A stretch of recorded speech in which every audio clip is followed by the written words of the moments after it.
On va démarrer le cours sur la paracha de Béchalach. On va essayer d'expliquer le miracle de l'ouverture de la mer Rouge.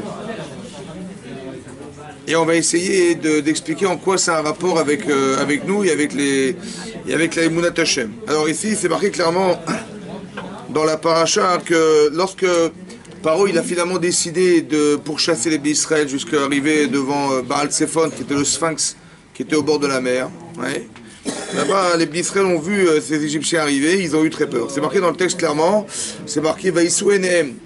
Les Bnei Israël ont levé leurs yeux. Veine Mitzraïm no Sacharem. Ils ont vu les Égyptiens qui voyageaient derrière eux. Vaïreu Meod. Ils ont eu très peur. Pourquoi ils ont eu très peur? Explique le Midrash. Parce que devant eux c'était la mer. À droite à gauche c'était le désert. Il y avait des animaux féroces qui se trouvaient devant le désert, donc ils ne pouvaient pas pénétrer le désert. Pour des raisons de danger, aussi parce que c'est impossible de survivre dans le désert. Et aussi parce qu'ils voyaient des Égyptiens arriver derrière eux qui étaient armés jusqu'aux dents. Et donc ils ont eu très peur. Et qu'est-ce qui se passe? Et donc qu'est-ce qui s'est passé? Vaïzarakou, Béné Israël, El Hachem. Et donc ils ont crié vers Hachem. Ils ont crié, pour dire qu'ils ont prié, on a dit qu'ils ont crié vers Hachem. Donc il y a des gens qui ont crié vers Hachem, El Moshe, et ils ont dit à Moshe, Amibli en Kvarim et Mitzraïm. Est-ce qu'il manquait des cercueils en Égypte? L'amoud Bamidbar, pour qu'on doive mourir dans le désert. Mazot Asitanano, qu'est-ce que tu nous as fait? Léotianou Mitzraïm, nous avoir sortis d'Égypte. Alozé Adavar Hashadimano Alecha, voilà, c'est ce qu'on t'avait dit déjà en Égypte. Les morts, Chadal Mimeno, disparaît de nous. Venavdav et Misraïm, et conserve l'Égypte, qui t'ouvre la nous. Car il est préférable pour nous, Avod et Misraïm, de servir l'Égypte, Mimoutou Bamidbar, que de mourir dans le désert. Donc il y a eu deux attitudes dans le clan Israël. Une qui a été de prier Hachem, instantanément prier Hachem, et l'autre qui a été de se plaindre auprès de Moshe Rabbeinu. C'est-à-dire que devant un danger pareil, ça veut dire devant la mer, devant le désert, on est pris en étau entre la mer, le désert et les Égyptiens, et on a eu deux réactions. Alors c'est intéressant de voir que psychologiquement, on a vécu les mêmes événements, on a vu les mêmes images, on a vu le chesed d'Hachem parce que les plaies d'Égypte nous ont tous concernés, tous pareils, et c'est intéressant de voir qu'on a eu deux réactions différentes. Il y a des gens qui instantanément se sont tournés vers Hachem, il y a des gens instantanément qui ont été se plaindre auprès de Moshe Rabbeinu. Il y a deux lectures dans la vie.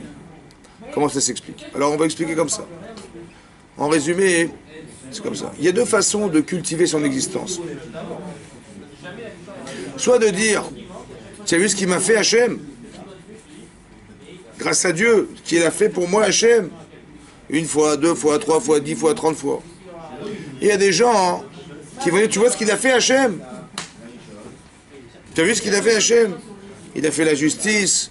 Tu vois ce qu'il est grand Hachem, voilà, il nous a, il a finalement puni les Égyptiens. Voilà ce qu'il a fait Hachem. Hachem, il est juste, Hachem, il est droit, Hachem, il est tout ce que vous voulez.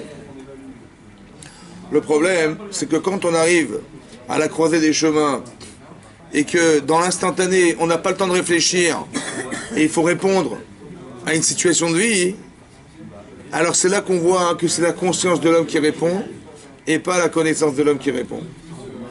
Quand vous arrivez dans votre vie à faire des choix, parce que là, on ne peut pas réfléchir, c'est un moment de panique, qu'est-ce qu'on va dire?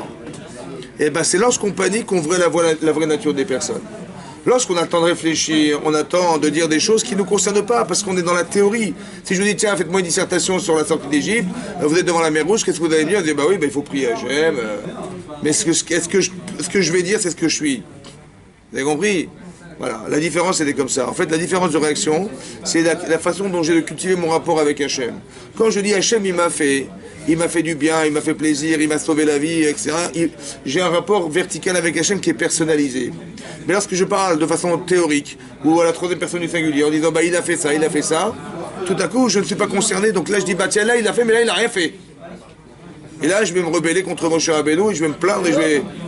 Très important que la Emouna, c'est pas simplement une raison théorique de penser que Dieu existe, mais une façon émotionnelle particulière de penser que Dieu existe. Très important de comprendre ce principe-là, et c'est ce qui va changer la réaction des Bnei Israël. C'est Archem Ben Aminadav, le premier qui a mis le pied sur la... C'est lui qui a mis le pied dans l'eau. Alors c'est grâce à lui que tous sont... Alors on va dire comme ça. Après c'est un peu plus compliqué. Je voulais pas rentrer dans ces sujets, parce qu'il y a trois opinions en fait. Il y a la première chose qu'on retrouve, c'est Yosef. C'est marqué dans un midrash, et un midrash dans Teilim, qui dit un passage du Hallel où c'est marqué Ra'ayam, elle a vu la mer, Vayanos, elle s'est sauvée. Pour dire qu'elle s'est écartée. Ça va? Demande du midrash, mais qu'est-ce qu'elle a vu? Elle a vu Yosef. Elle a vu un acte de Yosef. Quel acte? Que lorsque Yosef il a été séduit par la femme de Potiphar, c'est marqué Vayanos dans la Torah. Vayanos, il s'est sauvé, il est sorti à l'extérieur. Il se refusait à elle, il s'est sauvé. La Gemara dit, le Midrash il dit là-bas, Vayanos, la mère elle a vu, elle s'est écartée, elle s'est sauvée parce qu'il s'est sauvé. Ça veut dire qu'on ne se rend pas compte que quand on refuse des choses dans sa vie, on peut permettre des miracles incroyables de l'autre côté. Ça va? Et ça veut dire que ça c'est marqué dans le Teilim, dans le Midrash dans le Teilim. C'est le passage qu'on dit dans le Hallel. Donc a priori, c'est à cause et grâce à Yosef. D'un côté, la Gemara dans son dit quand vous dites que c'est grâce à Narshom Ben Aminadav qui s'est lancé dans l'eau et qui a ouvert la mer. Ouais. Et d'un autre côté, c'est marqué dans la Torah que parce qu'ils ont prié. Vaïzarko el Hashem, ils ont crié vers Hashem. Donc c'est quoi en fait, on se rend compte que, peut-être qu'on peut dire comme ça, au départ, si Yosef il s'était pas refusé à cette femme, on aurait pu crier toute la journée, ça n'aurait pas marché. Si Yosef il avait fait ce qu'il a fait, mais que Narshon n'était pas rentré dans l'eau, ça n'aurait pas non plus marché. Vous avez compris? Que ce sont des étapes en fait qui permettent d'arriver au miracle. Mais c'est à chaque fois quelque chose qui fait partie du domaine de la Yirat Shamaim, ou bien quelque chose qui a un rapport avec Hachem. Il va se refuser à cette femme parce qu'il est Yirat Shamaim, Yirat Elokim. Narshon il va rentrer dans l'eau parce que c'est pas possible qu'on s'en sorte pas. Ça va? Et aussi, comment il s'appelle? Et la tfila du Israël de crier vers Hachem, oui, c'est aussi quelque chose qui est révélateur de ce qu'on a construit chez nous, oui, qui est un révélateur de croyance et qui va faire que c'est grâce à ça qu'on la mer va s'ouvrir. Très important de voir que ce qui véhicule tous ces messages, c'est la Emouna. Parce que moi, je vous pose la question. Dans la situation d'Israël, on est devant la mer, on entend les Égyptiens arriver et on est prisonnier par le désert. Qu'est-ce que vous faites? La panique. Maintenant, quand on panique, est-ce qu'on peut réfléchir? Non. Alors, qu'est-ce qu'on va faire? En fait, on n'a pas prié, on a crié. Ça veut dire quoi? Pourquoi on a crié? Ouah, on a crié comme ça. Voilà. Mais en fait, le cri, c'était l'expression de sauve-nous la vie, quoi. Et pourquoi on n'a pas dit sauve-nous, on a crié? Quand vous priez, vous criez, vous priez. On prie. Mais quand vous priez, vous dites quoi? Qu'est-ce qu'il faut dire ici? Hein? Qu'est-ce qu'on va dire à Hachem? Hein? Aide-moi. Est-ce qu'il existe une solution physique? Non. Il en existe une? Vous allez rentrer dans l'eau? On n'est pas des poissons. Est-ce que vous allez rentrer dans le désert? On n'est pas adapté au désert. Est-ce que vous allez vous battre? On n'est pas psychologiquement capable de se battre. Donc c'est quoi la solution? C'est quoi la solution? Non, que Hachem nous sauve. C'est quoi la solution? Qu'est-ce que vous allez dire quoi? Hein? Qu'est-ce que vous allez dire? Vous allez dire quoi? Mais de toute façon, il n'y a pas de solution physique. Alors vous allez dire, Dieu, il va vous mettre des muscles comme ça pour vous battre, il va vous mettre des ailes pour vous envoler, et il va vous mettre des bouteilles d'oxygène. Alors si on fait confiance, ça va tant pis, on meurt, on va. Est-ce qu'on peut dire quelque chose? Vous savez ce que c'est ça? C'est crier. Quand une femme, elle est sur son lit en train de s'allonger comme ça, et il y a une araignée qui monte sur son oreiller, qu'est-ce qu'elle fait? Pourquoi elle crie? Pourquoi elle dit pas, ah, tiens, il y a une araignée, tiens. Elle crie pour appeler son mari, pour venir tuer l'araignée. Mais pourquoi elle criait? Elle dit, mon chéri, viens, j'ai une araignée. Attendez, une araignée, ça mesure combien une araignée? Vous savez combien ça mesure une araignée? Ah, comment ça se fait? Comment ça se fait qu'elle crie et elle dit pas, tiens, il y a une araignée? Son mari leur dit, il y a une araignée. Mais elle va crier. Pourquoi elle va crier? Pourquoi on crie dans la vie? Parce qu'on a peur, parce qu'on sait pas quoi faire, parce qu'on sait pas comment réagir, il n'y a pas de qu'on sait pas comment. Mais pourquoi pour ne pas réagir on crie? On n'a qu'à dire je sais pas quoi faire. Comment je vais m'arranger? C'est de la peur intérieure, de défense, je sais pas. Ça se gère pas. J'ai pas. Ma question c'est pas. Ma question c'est pourquoi on crie. Ça veut dire pourquoi on ne parle pas. Ah bah c'est la peur. Et puis des fois quand j'ai peur je dis tiens. Et voilà, il y a quelque chose qui m'arrive, je dis tiens mais comment je vais m'arranger? Comment je vais faire? J'ai peur. Mais ce niveau de peur, il n'y a pas de mots. Pourquoi à ce niveau de peur, il n'y a plus de mots? Pourquoi? Il y a un certain niveau de peur, alors on parle. Et il y a un certain niveau émotionnel de la peur qui fait qu'on n'arrive plus à parler. Pourquoi? Pourquoi on ne peut pas parler? Comme la jambe coupée. Parce qu'il n'y a plus rien, il n'y a que Dieu qui peut nous sauver. Parce qu'écoutez-moi bien. Parce que quand vous criez, c'est qu'il n'y a rien à dire. Ça veut dire que la parole, c'est l'expression mentale de ce que je peux expliquer. Mais quand je ne peux pas l'expliquer verbalement, je crie. Vous avez compris? Quand il n'y a pas de mots. Quand il y a des mots, alors on dit des mots. Mais quand il n'y a plus des mots, c'est le cri. Vaïzarako et Hachem, ils ont crié parce que qu'est-ce que vous voulez dire? Vous avez compris ça? Ça veut dire que quand on n'a plus les mots, on crie vers Hachem. Très intéressant de voir qu'il y a eu deux réactions. Qu'est-ce qui a ouvert la mer? La Emouna. C'est marqué dans la Torah ici. Et il faut aussi comprendre autre chose. Avant ça, comprendre autre chose. Qu'est-ce qu'il voulait Hachem? Qui c'est qui a créé cette situation? C'est lui qui a créé la mer. C'est lui qui leur a dit allez dans le désert.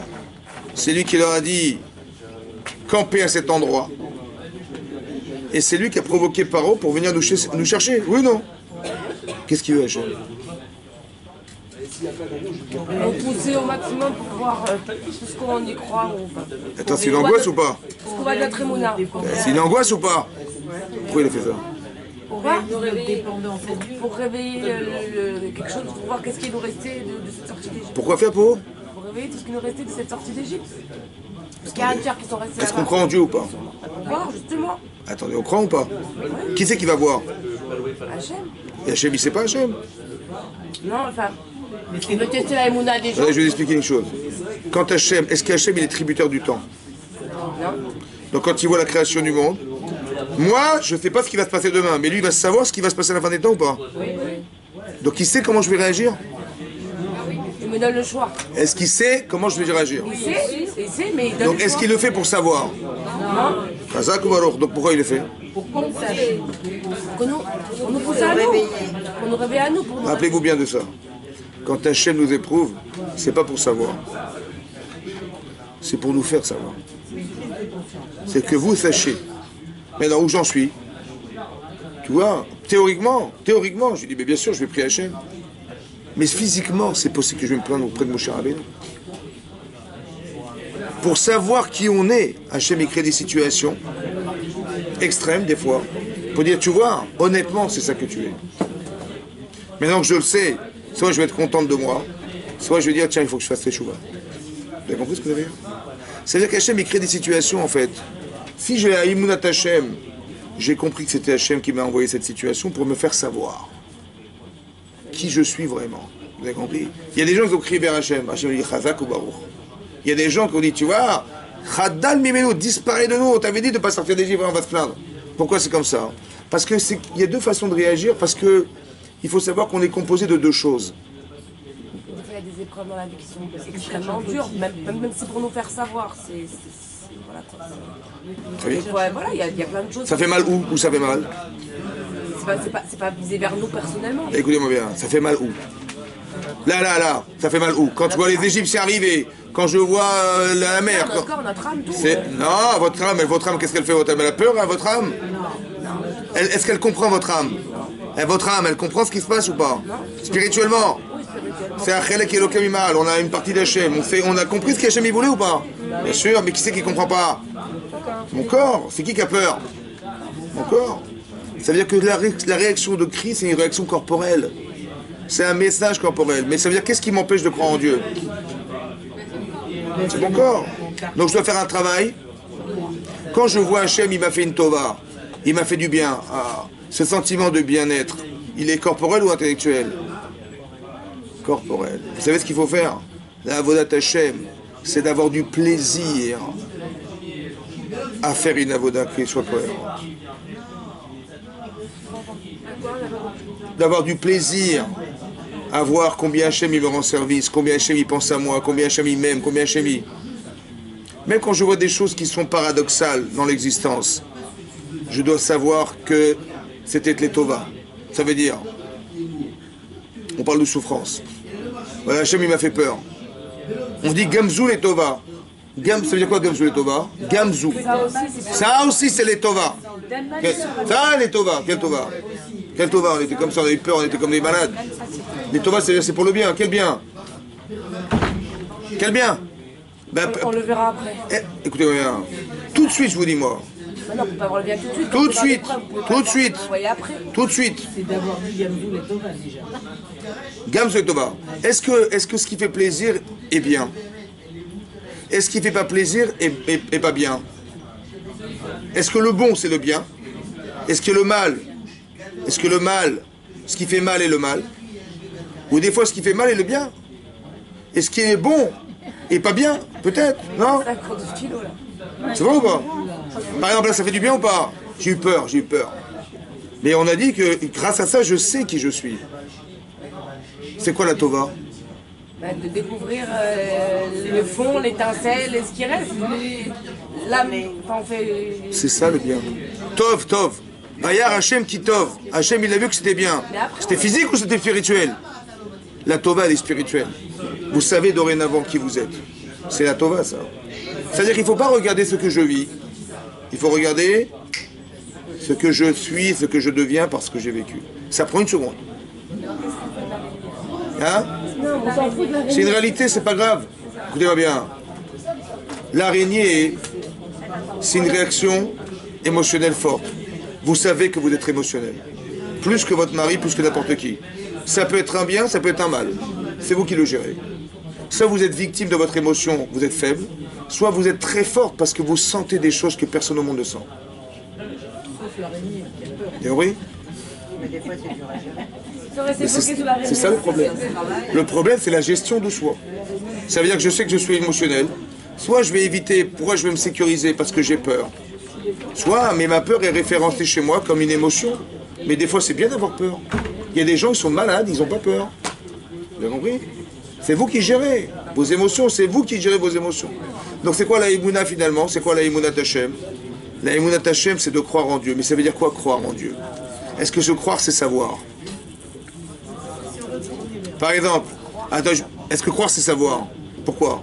C'est quoi croire en Dieu alors? Croire, c'est croire, c'est Hein? croire qu'il est là. Il y en a qui Attendez, est-ce que les Israël ils ont vu les Makot Mitzrayim? Il y en a qui voient. Ils savaient que Dieu était puissant? Non, ils savaient qu'il y avait une force supérieure, Ouais. mais pas forcément, ils croyaient qu'il y avait un Dieu. Ah, ouais, khalas. C'est-à-dire, Comment ça? Attendez, la apparemment, première. ils savaient qu'il y avait une Non, mais force je parle supérieure. d'Israël, je parlais d'Israël. Est-ce qu'ils étaient croyants? Oui. Mais pourquoi ils sont pleins? Parce que c'est. Et après, c'est marqué bizarrement, c'est marqué la mer va s'ouvrir. Ouais. On va courir dans la mer. On va voir les Égyptiens nous courir derrière. On va avoir très peur parce qu'on ne voit pas le bout du tunnel. Et tout à coup, la mer va se refermer sur eux, elle va les noyer. On a vu mettre Al-Sefatayam. On a vu mettre les morts au bord de la mer. Et on a fait la Shira. La Shira, c'est quoi la Shira? On a chanté, on était comme des malades. Pourquoi on a chanté? Pourquoi on a chanté après la noyade des Égyptiens et on n'a pas chanté en sortant d'Égypte? Attendez, on était esclaves de père en fils. Je ne sais pas si vous vous rendez compte de la folie. Enfermé en Égypte avec un homme aussi têtu que Paro, qui sans Hachem, on n'aurait jamais pu s'en sortir. Et on sort d'Égypte et on n'est pas en train de faire la Tant Shira. qu'ils n'étaient pas sortis, tant qu'ils n'avaient pas vu le bout du tunnel, eh ben, ils n'avaient pas commencé à chanter. Pourquoi? Parce qu'ils ont vu de leurs yeux que les Égyptiens sont morts. Pourquoi? J'étais en prison, en prison de père en fils, esclave avec toutes les souffrances que ça occasionne, et on me libère de ça et je fais pas la Shira. Ils sont sortis en pleine nuit. Et ouais, ah oui, c'était le jour, ça aurait été différent. Mais non, mais ça veut dire qu'ils se sont sauvés quasiment. Attendez, essayez de réfléchir. Pourquoi on n'a pas chanté? Et je suis content, vous n'êtes pas content de sortir On d'Égypte? ne chante pas maintenant, on chante après une fois qu'on est sorti. Là, la sortie d'Égypte, c'est là, on est sorti de là. La sortie des. Le chrétien souffle, c'est 3 jours après. Hein. Ils n'étaient pas contents en fait, ils étaient bien dans leurs habitudes. Mais comment ça se fait? Poursuivi après. Attendez, écoutez-moi bien, écoutez. Vous sortez de l'Égypte. C'est pas une souffrance qui a été carrément annihilée. Oui, non. Corporel, émotionnel, moral, tout ce que vous voulez. Vous avez peur du fait qu'il y ait- Attendez, on va dire. Est-ce qu'on n'est pas Vous content? réalisez pas en fait la sortie. Ben ouais, comment on peut pas réaliser? On est malade ou quoi? Il y avait des chaînes, on avait des coups sur le dos, on n'a plus rien et Dieu nous libère, évidemment. Mais ils réalisaient pas encore. Qu'est-ce qui manque pour faire la Shira? Qu'est-ce qui manque pour avoir la joie? Est-ce qu'il ne fallait pas de la liberté intellectuelle? Parce qu'au moment où on est sorti d'Égypte, il y avait encore un Réalisez pas. Pourquoi je vous pose la question? Parce qu'il faut que vous compreniez quand est-ce qu'on va chanter dans la vie. Si j'ai pas compris ça, je ne sais pas, vous avez compris? Ils ont pas réalisé. À la fin, ils étaient libres, mais ils se sont dit un autre truc va nous tomber dessus, c'est sûr. Alors, je vais vous expliquer. Vous n'avez pas vu que c'était Hachem, alors que quand il y a une miracle, ils ont dit que... Non, mais on peut Attendez, comparer. ils n'ont pas vu c'était quoi la sorcellerie? On peut comparer avec quelqu'un. Leur cœur, il était emprisonné. C'était pas Hachem, c'était quoi alors? Non, je sais pas. moi. Non, mais dites pas c'est pas Hachem, c'est pas possible. Leur cœur était emprisonné. C'est possible. Ils avaient peur de recevoir autre chose, peut-être. Ah, écoutez, regarde. On peut comparer à quelqu'un qui sort de prison. Khazak, La ouais. première chose qu'il fait, c'est pas qu'il éclate de joie. Et d'abord, il sort pendant Et pourquoi? Il a besoin d'un temps d'adaptation. D'un jour, 2 jours, et après, c'est... Voilà. Quelqu'un qui est libéré de la prison, et pourquoi il n'est pas joyeux, il n'est pas super joyeux? Non, parce que quand il sort, il a tellement peur de rentrer qu'il se dit attends, je vais peut-être déjà. Est-ce que sa vie est solutionnée parce qu'il est sorti? Non. C'est ça. C'est-à-dire quand on sort d'Égypte, on n'est pas joyeux, vous savez pourquoi? Parce que je ne sais pas ce que je vais te dire. Là-bas, je suis esclave de Paro. Maintenant, je suis esclave de Dieu. Qu'est-ce qu'il va me dire Hachem? Vous avez compris?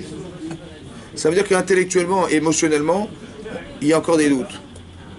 Quand est-ce que je suis certain? Ça y est, quand il y a Emouna, la mer rouge, c'est bon, quand il est en mer. Ça veut dire qu'on va... C'est quand il y a une émotion très forte, extrêmement forte qui est pour moi. C'est là qu'on va faire la shira. C'est-à-dire que la shira, c'est pas une chanson. La shira, c'est le chant qui vient de l'intérieur. Quand on fait, la simcha, c'est la connexion profonde entre ce que vos corps ressentent et ce que votre intérieur ressent. Quand j'arrive à créer le lien, je suis heureuse. Quand on dit la shrina, elle réside dans un couple ou elle ne réside pas dans un couple, la shekhinah, c'est l'osmose, l'harmonie qui y réside. C'est-à-dire que quand vous sentez une frustration, ouais, en couple par exemple, ou dans la vie, c'est que la shrina elle est partie. Et lorsque l'on est capable de chanter, c'est que la shrina elle est au maximum de l'intensité qu'elle peut atteindre chez moi. La shira. Et quand je doute et que je chante pas, par exemple, Yaakov il a 2 prénoms. Yaakov est quand il est malheureux, Yaakov, et quand il est heureux, la shrina elle réside sur lui. Vous avez compris ce que ça veut dire? Ça veut dire que je suis entière avec moi-même. Mon corps et ma tête pensent la même chose. On a le même enthousiasme. Mon corps est d'accord de faire ce que ma tête pense. Je suis heureuse. Quand je suis inquiète, c'est que mon corps, il pense des choses que ma tête ne pense pas. Ma tête a dit mais t'inquiète pas, mon corps dit comment ça, t'inquiète pas, comment ça? Vous avez compris? Il y a un court-circuit. Alors je suis malheureux, ou je suis triste, ou j'ai peur, ou j'ai... La Emunat Hashem, c'est pas de la mystique. La Emunat Hashem, c'est d'arriver à créer une relation verticale, émotionnelle avec Hashem. Et là, je le vois dans des situations pareilles. Dans des situations où je ne peux rien faire. Par exemple, c'est marqué dans la Gemara de Rosh Hashanah que la Parnassa, elle vient de qui? Elle est calculée par qui? Ok. Vous travaillez tous les jours. Vous avez fait des études, vous travaillez tous les jours. Vous avez fait des études de marché, vous avez vendu des produits, vous avez pris des vendeurs. Vous avez de la clientèle, vous avez fait de la publicité, vous avez mis beaucoup d'argent. Et les clients arrivent, c'est logique ou pas? Bon. 90% c'est qui? C'est votre travail. Et Dieu, il a fait 10%. Pourtant, c'est marqué l'inverse dans la Gemara. C'est marqué que la Parnassa, elle vient de Dieu. On a du mal à croire ou pas? Parce que physiquement, c'est qui travaille? Et si je fais rien, ça va tomber comme ça du ciel. Donc ma tête, elle me dit, mais c'est toi. Mon corps, il me dit, mais c'est toi. Chazak ou Baruch? Combien j'ai mis la proportion? La Emouna, c'est quoi la Emouna? Croire en Dieu, c'est quoi? Ok. Pourquoi Hachem il crée des situations des fois d'extrême comme celle-là? Qui c'est qui va ouvrir la mer? Qui c'est qui aurait imaginé que la mer allait s'ouvrir? Qui aurait imaginé que la mer va s'ouvrir? Donc moi je suis en train de prier, je demande à Hachem de l'aide. Je n'ai aucun espoir de penser que je vais trouver la solution. Parce qu'il n'y en a pas de solution. Maintenant quand je vois ce qu'Hachem me propose qui est inenvisageable, et que ça se réalise, à 100%, c'est qui fait ça? À 100%, c'est moi? Non. C'est quoi le chesed d'Hachem? C'est de dire, c'est moi à 100% ici, mais ça a toujours été moi à 100%. Quand est-ce que tu vas le savoir? Pas quand tu vas faire toi-même, quand tu ne pourras plus rien faire toi-même. C'est un chesed d'Hachem, ça. Parce qu'il m'a dévoilé qu'il existait pour moi à 100%. Pourquoi il y a un très très grand Yetzer Hara dans cette situation-là? Parce que là, on est en panique, va Yireu Meod, on a très peur. Oui ou non? Yetzer Hara, qu'est-ce qu'il te dit? On est foutu. Oui, on est foutu. C'est qui pense? C'est ma neshama ou mon corps? Mon corps. Moi, je crois que c'est moi qui pense. C'est pas moi qui pense. C'est mon corps qui me fait croire. Ça va? Maintenant, je me dis, ben, on est foutu. L'armée égyptienne qui arrive sur nous, la mer, on va se noyer, ou bien on va mourir de faim et de soif, ou bien on va être massacré par l'armée égyptienne, évidemment. Mais c'est qui pense? Maintenant, écoutez bien. J'ai peur. Moi, j'ai peur parce que je croyais que je pouvais faire quelque chose. Ouais? Comme dans la vie, des fois, hein, quand je ne peux rien faire, qu'est-ce que je fais? Quand je peux rien faire, qu'est-ce que je fais? Je me ronge. Pourquoi je me ronge? Je me dis, ben voilà, on peut rien faire, on est foutu, comment on va faire? Et comment on va s'en sortir? Je n'ai pas compris, tu ne peux rien faire de toute façon. Après, je t'angoisse. Tu dis, bah comment ça que je m'angoisse? Parce que je peux rien faire. Mais essaie de comprendre, tu crois en Dieu ou pas? Donc si tu peux rien faire, qu'est-ce que tu fais? Tu demandes de l'aide. Tu sais pourquoi tu t'angoisses? Et pourquoi parce que tu ne peux rien faire. Mais ça a été organisé ou pas? De croire en Dieu. Ou Dieu il est fou, ou Dieu il a pensé que quoi?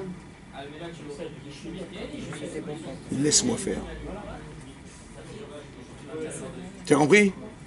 Que quand tu vois que tu ne peux rien faire dans ta vie, c'est une invitation à lui demander de faire. Alors que moi, qu'est-ce que je fais? Je m'angoisse. Et je me dis, mais comment on va faire? Mais t'as pas compris. Qu'est-ce que quand tu dis, mais comment on va faire? C'est que tu crois que tu es toute seule. Mais c'est ça le problème. Mais en vérité, tu n'es pas toute seule. T'es pas toute seule. C'est là qu'Hachem dit, mais alors tu ouvres ce téléphone à quelle heure? Tu comprends? C'est ça que ça veut dire. Ça veut dire que quelque part Hachem, il m'a fait un chesed extraordinaire. Mais pourquoi il y a un grand Yetzer Hara dans cette histoire? Pourquoi il ne fait pas normal? Parce qu'il faut que je décide. Soit je dis je prie, soit je dis je vais me plaindre. Le Yetzer Hara, il est plus en sens, alors tu vois, t'es foutu. Et alors, c'est ça la vie, c'est ça le bon Dieu, c'est ça. Vous avez compris? Il y a un très très grand Yetzer Hara. Pourquoi? Parce que ce que tu vas gagner derrière de faire la Shira, c'est énorme. Parce que quand tu vas te sauver maintenant, comment tu vas ressentir Hachem? Est-ce qu'avant l'ouverture de la mer Rouge et après l'ouverture de la mer, on est la même personne? Quand vous priez Hachem maintenant, c'est la même personne qui prie ou pas? J'ai gagné d'être cette femme. Il y a un très grand Yetzer Hara, parce que si vous arrivez à devenir cette femme, le Yetzer Hara, il est mort. Donc il s'acharne pour vous empêcher d'atteindre ce niveau-là. C'est pour ça que l'épreuve est très difficile. Mais non, vous savez dorénavant, grâce à la Kriyat Yam Souf, que quand Yetzer Hara il est très très grand, c'est que quoi? C'est qu'on approche. Vous êtes proche. Vous êtes heureuse ou pas? Ouais. Ou vous êtes malheureuse? Très heureuse. Parce que c'est les Tova. Dis pas j'ai peur, hein, mais qu'est-ce qui va m'arriver? Mais non, si c'est ça, je sais maintenant dorénavant que je suis proche d'un but et que je vais atteindre quelque chose d'énormissime qu'on voudrait m'empêcher d'atteindre. Alors je dis à Hachem, j'ai compris. De toute façon, il n'y a pas de solution. Donc invitez-le à dire j'ai compris, c'est bon. Vas-y, je te laisse faire. Vous allez traverser la mer, mais c'est Hachem qui va faire la guerre. Vous avez compris ce que je veux dire? Et là, tu verras de tes yeux vus que tu vois de tes yeux vus qu'Hachem il t'aime et Hachem il veut te faire du bien. Mais pour atteindre ce niveau-là, en vérité, la difficulté, cette adaptation, elle est corporelle. Je ne l'y crois pas parce que physiquement, c'est impossible. Vous comprenez ce que je veux dire? C'est lui qui te pose un problème. Alors tu vas pouvoir avoir du plaisir et tu vas chanter. C'est-à-dire que tu vas être en harmonie avec ta pensée parce que tu verras de tes yeux vus que Hachem il est avec toi à 100% et tu vas le ressentir émotionnellement.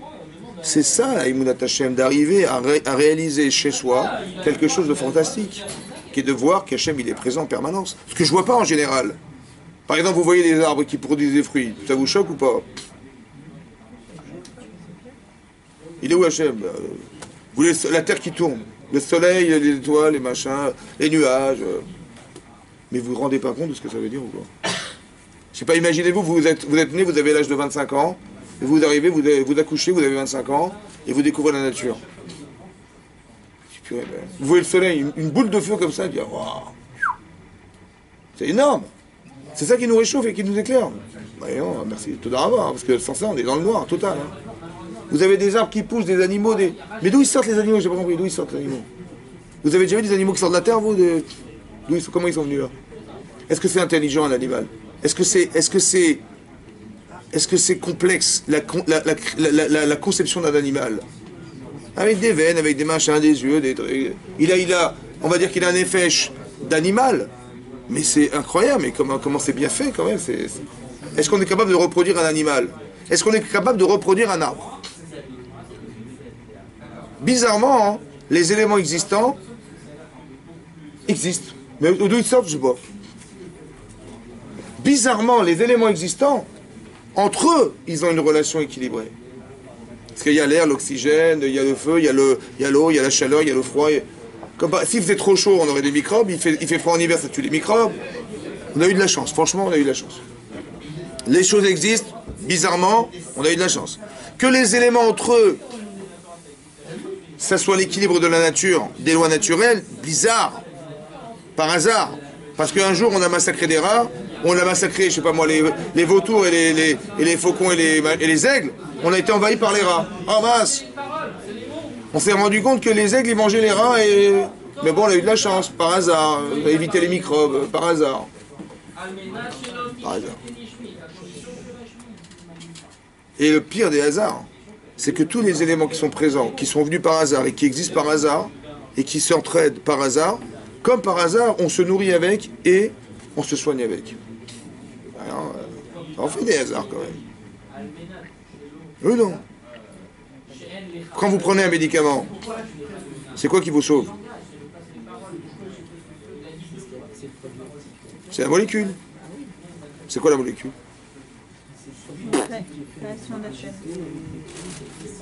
Par exemple, Avraham Avinu, il était souffrant. Qui c'est qui est venu le soigner? Gabriel. Il y avait 3 anges. Gabriel. C'est un ange qui est venu le soigner. Oui, non. Quand vous prenez un médicament, c'est le médicament ou c'est l'ange qui est dans le médicament? Il faut réfléchir tout, c'est fou quoi. Bien sûr. La réaction, quand vous prenez un fruit. Enfin, il y a eu des études dessus sur un médicament, ils l'ont pas inventé comme ça, il n'est pas tombé du ciel. Il y a eu des études. On a récupéré des molécules qu'on a mis ensemble. Mais les molécules. La molécule, elle vient d'où? Et le placebo. La molécule, elle vient de quoi? Par exemple, vous prenez un fruit. Vous prenez un fruit. Ouais. Qu'est-ce que vous dites comme bracha sur un fruit? Ouais, sur Adama. Pour récupérer un Etz. Baruch Ata Hashem, ça veut dire quoi? Béni soit Dieu. Hein? Béni soit Dieu, Hachem. Qui a créé le fruit de l'arbre. C'est quoi là? Qu'est-ce que je bénis quoi? La création. La création, ouais. Si vous mangez du sable, ça vous fait bien? C'est ça? Si vous mangez du sable, si vous mangez du sable, si vous mangez du tissu, de la peinture, du béton, du métal, du étain, du cuivre, je sais pas moi, tout ça, ça va? Vous vous sentez bien ou pas? Donc Hachem, il a donné la chorma à certaines personnes pour pouvoir créer. Hachem, il a été mevarer. Il a mis une bracha dans les fruits. La bracha, c'est la réaction chimique que vous avez en vous qui vous fait grandir. Mevarer. La source de ça, c'est lui. Baruch Ata Hashem. La réaction chimique qui a le fruit qui vous apporte des vitamines, ça, vous avez vu qu'il y a un rapport entre le fruit et vous, ça vous apporte des vitamines. Moi, quand je suis né, je pesais 3,5 kg et je pèse 90 kg. Il s'est passé de la bracha quand même, parce qu'on est passé de 3 kg à 90 kg. Ouais. Donc il y a une bracha ou pas? Elle vient d'où la bracha?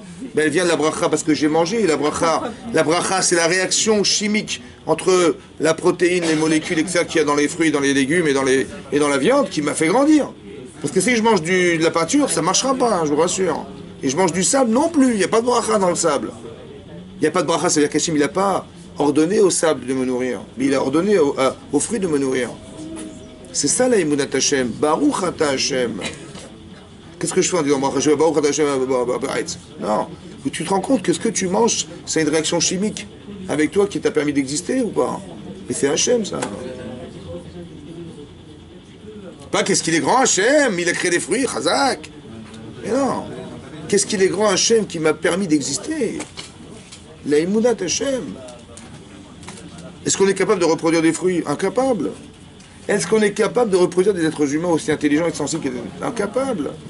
Tu vois bien qu'il y a une limite quand même. Pourquoi tu ne te rends pas compte de tout ça? Mais ça c'est possible, vous savez quoi? C'est possible. Parce qu'un jour on s'est rendu compte qu'on n'a rien pu faire. Et on a fait appel à lui et ça a marché. C'était lui en fait. C'est lui qui est à l'origine de tout. C'est lui qui me met dans ces circonstances pareilles pour que j'arrive à reconnaître et à faire le choix de penser qu'il existe. Tout ça, ça a été réfléchi au départ. Maintenant, ça te paraît tellement évident qu'Hachem existe. Parce que quand vous voyez la nature, simplement la nature, je vous ai dit une fois dans un cours, le Soleil, il se trouve à 150 millions de kilomètres de la Terre. 150 millions de kilomètres. Maintenant, le Soleil, c'est une étoile parmi des milliards. Des dizaines de milliards d'étoiles. Le Soleil, il mesure 110 fois la Terre. La taille du Soleil, c'est une boule de feu qui mesure 110 fois la planète. 110. Qui est placée à 150 millions de kilomètres. Et grâce à ça, aujourd'hui, on a une chaleur qui est appréciable. Il ne fait pas trop chaud, pas trop froid. S'il fait trop chaud, la nature, elle se détruit. Et s'il fait trop froid, elle se détruit. Mais bon, elle est bien calculée, la nature, ou pas? Elle est bien faite, la nature, ou pas? Elle est bien faite ou pas? Mais pour bien faire, il faut réfléchir ou pas? Par exemple, si le Soleil, il faisait 105 fois la taille de la Terre, qu'est-ce qui serait passé? S'il était à 140 millions de kilomètres, qui c'est qui l'a mis là? Un scientifique, il va vous dire quoi? On a eu de la chance. Hein.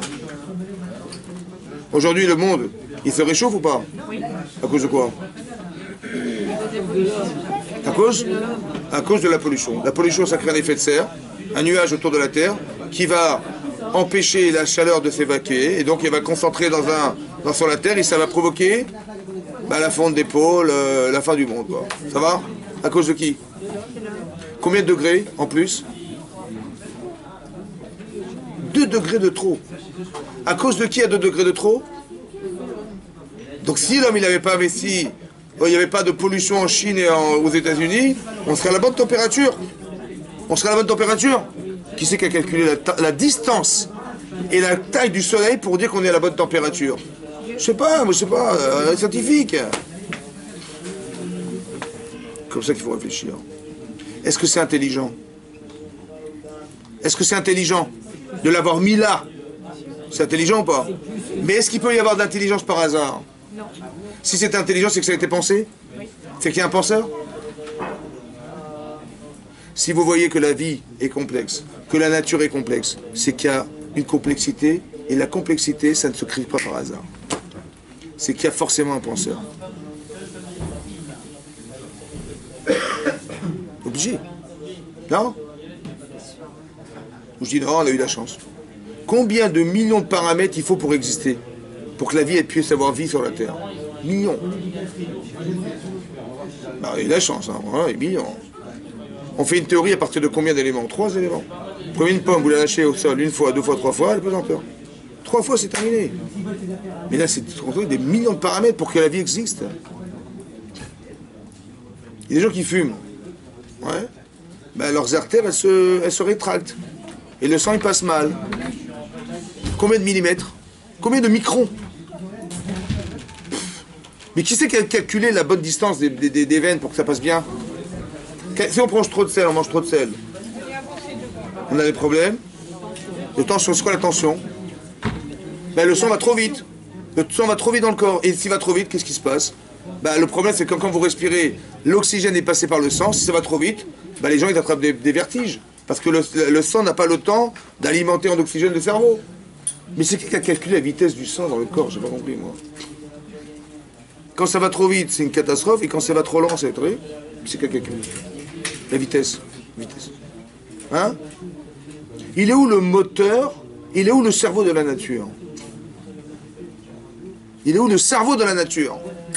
La nature, elle est bien faite. Il est où le cerveau de la nature? Elle est où l'énergie dans le corps?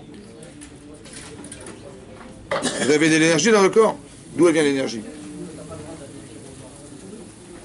C'est la vie. D'où? Dans une voiture, il y a une batterie. Et dans le corps, elle est où la batterie?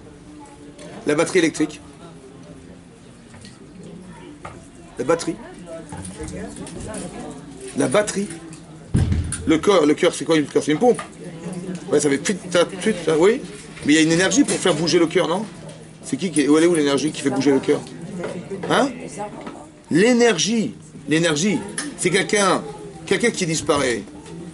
Elle est Il n'a plus d'énergie. Elle est Eh charmante. ben, il y a son cerveau. Il y a son cerveau. Le cerveau, c'est un moteur, c'est un muscle. Mais c'est qui fait fonctionner le cerveau? Qui c'est qui fait fonctionner électriquement? Vous savez, quand vous pensez, il y a des connexions électriques. Elle est où l'électricité? Je sais pas. Vous avez compris? C'est ça la Emouna. Mais il faut s'étonner de tout. Et quand vous creusez un peu, vous voyez que c'est pas normal. Jusqu'où? Ben, vous voyez, on a creusé, quand on était en Égypte, on a creusé. Vayaminu Bachem ou Moshe Avdo, c'est marqué. Ils ont cru en Dieu et Moshe, à la chrétienne soumise. Ils étaient déjà croyants déjà. Le niveau de croyance. Il y a croire de façon traditionnelle. Le type, il va mettre les CD de Pessah pour écouter la Haggadah de Pessah, à Pessah. Il y a des degrés il va pas prendre des photos. Il y a des degrés il va faire attention comment il mange pas de Hametz. Il y a des degrés, il va prendre des belles matzot. Il y a des degrés, vous avez compris? Le degré de la Emouna, mais c'est vous qui construisez, c'est votre niveau à vous, c'est vous qui construisez, c'est vous qui décidez. Mais Hachem, il crée des situations en vérité pour permettre à la personne d'atteindre un niveau plus grand encore. Parce que le but en vérité, c'est d'atteindre le Olam Haba. Le niveau du Olam Haba, il dépend du niveau que j'ai de mon vivant. C'est vous qui décidez. Vous voulez un petit Olam Haba, un grand Olam Haba, combien vous voulez? C'est vous qui décidez. Mais le bonheur de se rendre compte que la source de tout ce que je suis, c'est Hachem. C'est une cifre incroyable. On est rentré dans la mer. C'est marqué au départ, Betochayam Bayabasha. Betochayam, dans la mer, sur la terre sèche. Qu'est-ce qu'il a fait Hachem pour qu'il y ait la terre sèche? Qu'est-ce qu'il a fait Hachem? Ruach Kadim, il a pris un vent d'est très puissant qui a pénétré la mer et qui l'a percé et qui a créé un chemin. Le vent d'est, il est puissant, il a percé la mer, il a créé un chemin. Et on est rentré dans ce chemin. Et à droite et à gauche, on avait des Choma. Choma, c'est... Hein? Des murailles d'eau. Miminam ou Misemolam? Et on a Moi j'ai posé la question, je me suis demandé, mais quel intérêt de l'écrire dans le texte de la Torah? Est-ce que la Torah, elle a besoin d'écrire une chose pareille? Et d'un autre côté, c'est logique que s'il y a un vent d'est puissant qui pénètre la mer et qui va percer l'eau, et où est-ce qu'elle va aller l'eau? Ben, sur les côtés, évidemment. C'était besoin d'écrire, on est bête, on ne peut pas comprendre. C'est besoin d'écrire qu'il y avait des murailles d'eau à droite et à gauche. Probable. Qu'est-ce que ça veut dire? La mer, elle s'est figée. C'est pas probable, c'est des choses qui sont tellement pas probables. On aurait pu penser un côté, pas l'autre côté, qu'il y a eu. Mais non, si vous faites un trou, la mer, vous rentrez dans la mer, donc elle est de plus en plus profonde. Donc où elle va aller l'eau? Sur les côtés, évidemment. Puisque la mer est percée par le vent. C'était logique. Pourquoi on n'a pas besoin d'écrire dans la Torah des choses logiques? Ça sert à rien. La Torah, il y a marqué que des choses que je ne peux pas savoir, ou des choses auxquelles j'aurais pu me tromper. Mais là, il n'y a pas à se tromper. Évidemment, le vent, il rentre, il va percer la mer, évidemment. La Emunat Hashem, écoutez-moi bien. Quand vous êtes au bord de la mer, qu'est-ce que vous voyez? Vous êtes au bord de la mer. Vous avez une mer à perte de vue, et vous avez l'écume des vagues. Est-ce que vous êtes capable de voir ce qui se passe sous la mer, là d'où vous vous trouvez? Mais l'eau est transparente ou pas? Comment c'est qu'on n'arrive pas à voir? En transparence dans la mer, on n'arrive pas à voir le fond de la mer. On n'arrive pas à voir la terre qui est dans la mer, alors que l'eau est transparente. Comment ça se fait? Quand vous mettez vos mains dans l'eau, vous voyez, ah tiens, c'est transparent. Elle est de quelle couleur la mer? Elle est transparente. De quelle couleur quand vous êtes au bord de la mer? Qu'est-ce que vous voyez? Vous voyez bleu-vert. Pourquoi c'est bleu? C'est qui cache la mer? Le fond de la mer? Qui est-ce qui cache le fond de la mer? Le ciel. C'est le ciel qui fait écran. Le ciel fait écran. C'est le ciel qui reflète sur l'eau qui vous empêche de voir le fond de la mer. Qu'est-ce qu'il faut faire pour voir le fond de la mer? Il faut rentrer dans l'eau. Il y a combien de parts de mer et de parts de terre sur la terre? Il y a 2 tiers d'eau et 1 tiers de terre. Il y a plus de richesse dans la mer ou sur la terre? Sur la terre. Dans la mer, la richesse. La richesse naturelle. Il y a plus de richesse naturelle dans la mer ou sur la terre? Il y a 2 tiers de mer. Vous la connaissez cette richesse ou pas? Comment il faut faire pour y aller? Pour voir? Allez, écoutez-moi bien. Il faut avoir le courage de rentrer dans l'eau. Est-ce qu'on est aquatique? La Emunat Hashem, c'est des quoi? Je fais abstraction de mon corps et je rentre dans l'eau. J'ai le courage de faire abstraction de moi corporel pour rentrer dans l'eau. Maintenant, Hashem, il va faire un miracle. La mer va s'ouvrir. Quand vous marchez dans l'eau maintenant, qu'est-ce que vous voyez à droite et à gauche? Est-ce que vous pouvez voir ce qu'il y a dans la mer en transparence des murailles? Oui, ils voyaient. Ce que vous ne pouvez pas voir à cause du ciel. Mais là, vous pouvez voir ou pas? Oui, ils voyaient. C'est incroyable. C'est peut-être ça l'explication de la Torah. Qu'on avait des murailles. Ça veut dire que si tu ne rentres pas dans l'eau, et si tu ne marches pas sur la surface de la terre que tu ne peux pas voir de l'extérieur, tu ne pourras jamais voir en transparence dans les murs d'eau qu'il y a une vie et une richesse incroyable dans la mer. C'est-à-dire que celui qui est au bord de la mer, il ne peut pas savoir ce qu'il y a dans la mer. Mais celui qui est rentré dans la mer, il peut savoir. S'il y a quelqu'un qui a la Emunat Hashem, il pourra vous expliquer ce qu'il va voir dans la mer. Ce que vous ne pourrez jamais voir à l'extérieur si vous ne croyez pas. Quand je suis dehors, et moi, a priori, il n'y a rien dans l'eau. Et quand vous rentrez, vous voyez des baleines, vous voyez des requins, vous voyez des poissons de toutes les couleurs. Cette richesse-là, elle est impossible de voir. Si vous ne rentrez pas dans la Torah, vous serez incapable de voir ce qui se passe dans la Torah. Si vous ne rentrez pas dans la richesse de la Torah en pénétrant dans la mer, parce qu'on peut se déplacer sur la terre sèche dans la mer. C'est possible, ça dépend de vous. Tu dis, mais moi j'ai peur. Qu'est-ce qui va m'arriver à la religion? Mais ça ne peut pas être pire que ce que tu vis au présent. Tu ne peux pas réfléchir si tu n'es pas rentré dedans. Tu peux pas. Si Cousteau n'avait pas fait tous ses reportages sur la mer, on aurait dit, mais il n'y a rien dans la mer. Mais c'est magnifique la mer. Mais quand est-ce que tu vas comprendre qu'il faut rentrer dans la mer un jour? Parce que là où tu te positionnes, tu ne pourras jamais rien voir. Où tu pourras voir que ce que tu vas voir, tu vois le reflet du ciel sur la mer, voilà, les écumes des vagues, voilà. Mais toute la richesse, elle est dans l'eau. Il faut rentrer dans la mer un jour. Et si tu fais l'effort de rentrer dans la mer, Hachem, il va t'ouvrir la mer. Il va l'ouvrir la mer. Et là, tu verras, tu vas te déplacer là où tu verras, là où tu ne pourras jamais voir que tu pourras te déplacer. Parce que de l'extérieur, tu ne peux pas voir. Mais c'est quand tu rentres dans l'eau qu'Hachem, il te fait un miracle. Parce que ta confiance en Dieu, elle te permet de rentrer dans la mer. Et là, Hachem, il va ouvrir la mer pour toi. Et tu pourras te déplacer sur la terre sèche dans la mer. Et tu verras en transparence, parce que tu es Ma'amine, tu as confiance en Dieu, tu verras, ta vie va changer, tu verras des choses que tu n'as jamais vues de ta vie. Tu comprendras mieux Hachem. Tu comprendras mieux Hachem. Et là, tu pourras voir des choses que tu ne verras pas. Mais si tu es dans la mer, si tu restes à l'extérieur, tu verras rien. C'est une invitation à se dire qu'on doit prendre sur nous quelque chose. Ça veut dire que de s'engager, c'est contre moi en fait, mais c'est pas contre ma neshama. Ben oui, parce que Hachem il nous a créé, mais il nous a créé avec cette dualité, exprès, pour que tu choisisses. Est-ce que tu choisis ton corps, tu vas te plaindre, ou tu vas ressentir la émouna et tu vas voir la joie que tu as d'être juive, d'être dans la Torah et les mitzvot. Mais ça, tu peux pas te l'imaginer si tu l'as pas vécu. C'est comme je vais expliquer à quelqu'un, hein. Quelqu'un me dit, c'est quoi Shabbat? Qu'est-ce que vous allez lui dire? Quand il va dire, tu fais Shabbat, Razak, c'est quoi Shabbat? Qu'est-ce que vous lui dites? Il dit, on mange la pkeila, voilà.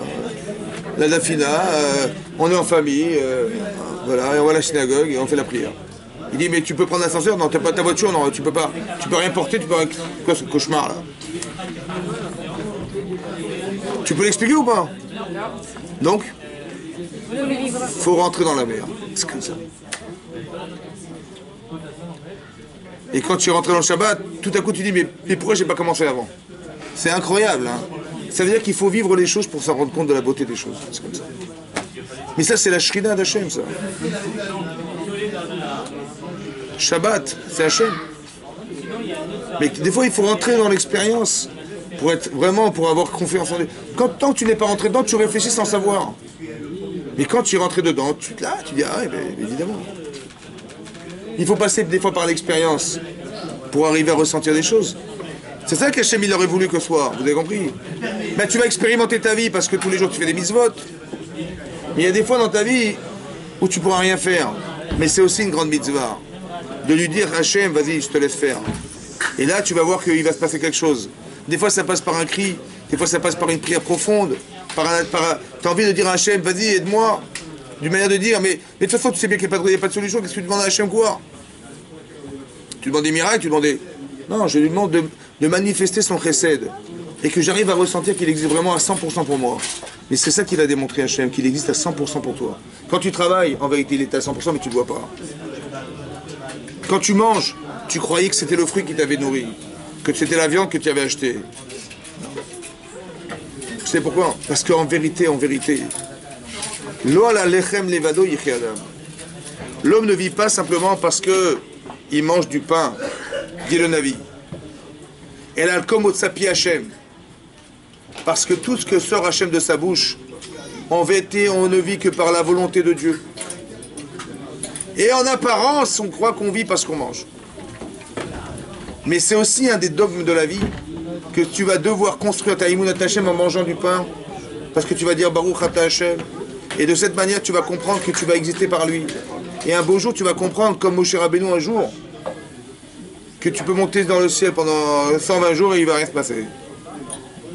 Parce que si tu arrives à rendre physique une théorie que je ne vis que par la volonté d'Hachem, tu peux dépasser la nature, tu peux faire des miracles.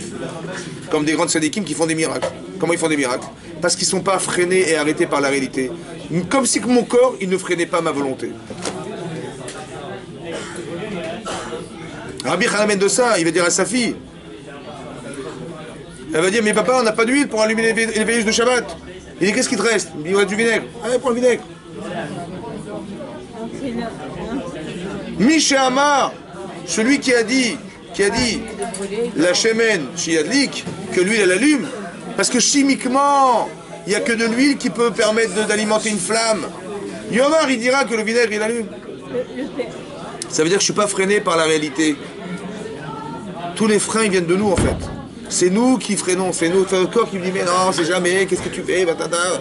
C'est mon corps qui me freine en fait. Ma volonté elle vient de ma déchet, mais sans limite. Mais qui c'est qui freine ma volonté? Qui c'est qui freine ma perception? Qui c'est qui freine? C'est mon gouffre. Donc plus je m'habitue à penser, et plus je m'habitue à réaliser, et plus je me rassure, et plus j'avance, et plus je m'amène. C'est une invitation, Hachem il fait une invitation. Ouais, à se dire, mais pourquoi je me mets des freins? Est-ce qu'il vaut mieux être partenaire d'Hachem ou être contre Hachem? Je sais pas. Quand je dis, ben non, c'est jamais, ben donc je suis contre lui, indirectement je suis contre lui. Mais non, mais pourquoi tu te mets des barrières? Tu as un partenaire extraordinaire qui t'accompagne en permanence parce que tu es juive, en particulier juive, et tu veux te refuser de ce privilège.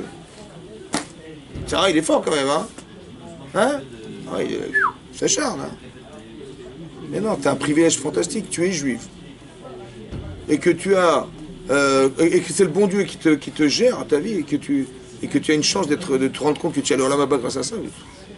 Tu as un privilège fantastique ou pas? Pourquoi je vais me priver de ça, moi? On va être logique, c'est logique ou pas? Pourquoi je vais me priver de ça? Et tu n'as rien dit, ah, ben là, c'est jamais. Tu es trop religieuse, tu te rends compte. Qu'est-ce qu'ils vont dire les gens? D'accord, ils vont dire, mais c'est qui va perdre au final? Quand tu arrives à 120 ans là-haut, ils vont dire, tu vois, les gens, ils ont pensé de toi. Je dis, mais c'est mal, qu'est-ce que j'ai perdu? C'est n'importe quoi. Des qu'en dira-t-on, et derrière, je perds cette grandeur d'âme que je peux atteindre. Mais pourquoi je vais me priver de ça?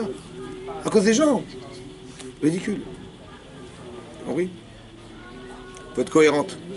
Et ça, il faut voir au-delà de l'image. Au-delà de l'image. Et ça, c'est la force que nous avons, les Juifs, de voir au-delà de l'image. La Emunat Hachem, c'est ça. C'est de voir au-delà de l'image. Tu vois quelque chose, en fait, c'est au-delà de ça. Tu vois la mer, en vérité, il n'y a pas... La mer va s'ouvrir. Au-delà de l'image. Ne t'enferme pas dans l'image. Et la Emunat Hachem est construite ta vie dans la confiance que tu as dans Dieu, et tu verras que tu avanceras. Tu pourrais être capable de dire, on peut marcher sur la terre sèche qu'on ne voit pas de l'extérieur, et qu'on peut voir, nous, qui sommes sur la terre sèche, en transparence dans les murs, on peut voir ce qui se passe. Mais toi, tu ne peux pas voir. C'est toi qui décides. Chazak ou Baruch Chazak.